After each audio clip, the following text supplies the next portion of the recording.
வணக்கம் தலைவா, அனைவருக்கும் இனிய வணக்கம். இன்றைக்கி நாம் இந்த வீடியோவில் எதை பற்றி பார்க்க போகிறோம் அப்படின்னு பார்த்தீங்கன்னா, டிஆர்பி மற்றும் பள்ளி கல்வித்துறையில் வந்திருக்க முக்கியமான தகவல்களை பற்றி தான் இந்த வீடியோவில் பார்க்குறோம். டிஆர்பி மற்றும் பள்ளி கல்வித்துறையில் அனைவருமே எதிர்பார்த்த ஒரு முக்கியமான தகவலை தான் இந்த வீடியோவில் பார்க்குறோம்.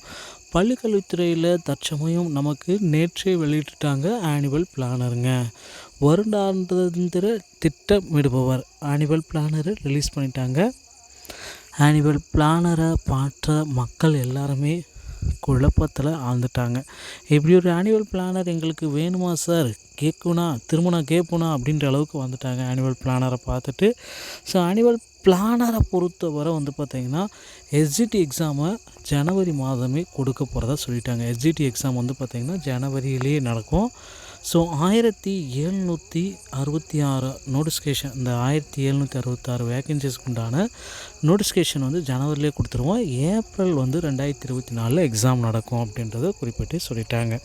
ஸோ இது பார்த்திங்கன்னா எஸ்ஜிடி எக்ஸாமுடைய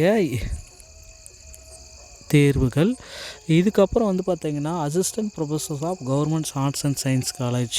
ஸோ ஆல்ரெடி பார்த்திங்கன்னா நம்ம இதை பார்த்துட்டோம். இந்த வேக்கன்சிஸ் பார்த்திங்கன்னா ஆர்ட்ஸ் காலேஜில் இருக்கிற வேக்கன்சிஸு. ப்ரொஃபஸர்ஸ் எல்லாமே பிப்ரவரியில் நோட்டிஃபிகேஷன் கொடுக்குறாங்க. 4000. இது பார்த்திங்கன்னா சென்ற ஆண்டே பார்த்திங்கன்னா நோட்டிஃபிகேஷன் வெளியிட வேண்டியது. ஆனால் இப்போ பார்த்திங்கன்னா அதே 4000 வேக்கன்சிஸ் தான் கொடுத்துருக்காங்க. எந்த விதமான வேக்கன்சிஸும் சேஞ்சஸ் கிடையாதுங்க.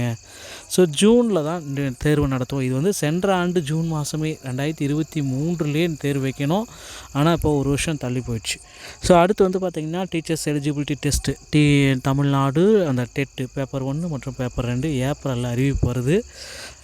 ஸோ இதோடைய எக்ஸாம் பார்த்திங்கன்னா ஜூலையில் நடத்துகிறாங்க. பேப்பர் 1 டேட் பார்த்திங்கன்னா தனியார் ஒரு மாதம் முன்னாடி இருக்கும். பேப்பர் 2 டேட் பார்த்திங்கன்னா ஒரு மாதம் பின்னாடி இருப்பதற்கு வாய்ப்புகள் அதிகங்க.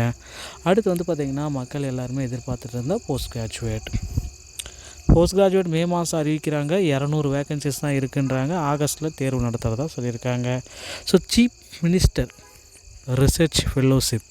ஸோ இந்த ஃபெல்லோஷிப் வேக்கன்சிஸ் பார்த்திங்கன்னா 120 பேர் எடுக்கிறாங்க. ஜூனில் அறிவிப்பு வருது, செப்டம்பரில் எடுக்க போகிறதா சொல்லியிருக்காங்க. ஸோ அடுத்து பார்த்திங்கன்னா அந்த சீனியர் லெக்சர் எஸ்சிஆர்டி அந்த கேட்டகரியில் வரப்போ, ஜூனியர் லெக்சர் அந்த கேட்டகரியில் வரப்போ செப்டம்பரில் அறிவிப்பு கொடுக்குறாங்க. ஒட்டு மொத்தமாக பார்த்திங்கன்னா நமக்கு ஒரு எஸ்சிஆர்டிக்கு 139 வேக்கன்சிஸ் இருக்குது. டிசம்பரில் அறிவிப்பு வரும் அப்படின்றத குறிப்பிட்டு சொல்லிட்டாங்க. So assistant professor in law college, ஓகேங்களா, அசிஸ்டன்ட் ப்ரொஃபஸர்ஸ் இன் லா, ஓகேங்களா. ஸோ நவம்பரில் அறிவிப்பு வரும். 56 வேக்கன்சிஸு. பிப்ரவரி 2025 இந்த தேர்வு நடத்த போகிறதா சொல்லிட்டாங்க. ஸோ ஒட்டு மொத்தமாக பார்த்திங்கன்னா இந்த ஆனுவல் பிளானரை மாற்றப்ப பார்த்திங்கன்னா ஒரு பிஜிடிஆர்பியோடைய வேக்கன்சிஸ் கிடையாது. யூஜிடிஆர்பி எப்போ நடத்துவோன்றதுக்கு உண்டான டீட்டெயில்ஸ் எதுவுமே கிடையாது.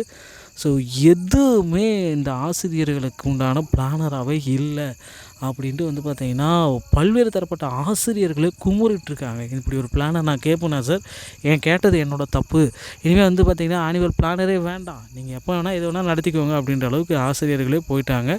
ஸோ மன விரக்தியில் இந்த ஆனுவல் பிளானர் பார்த்துருக்காங்க. இது பார்த்திங்கன்னா டென்டேட்டிவான பிளானர் தான். ஸோ அவங்களே சொல்லிட்டாங்க, கேண்டிடேட் ப்ரிப்பேர் தெம்செல்வ்ஸ் அப்படின்னு சொல்லியிருக்காங்க. மாறுதலுக்கு உட்பட்டதுங்க. ஸோ மாற்றப்பட்டால் நம்ம சேனலில் உடனுக்குடன் தெரிவிக்கப்படும். வீடியோ பிடித்திருந்தால் நம்ம சேனலோட இணைந்திருங்கள். நன்றி, வணக்கம்.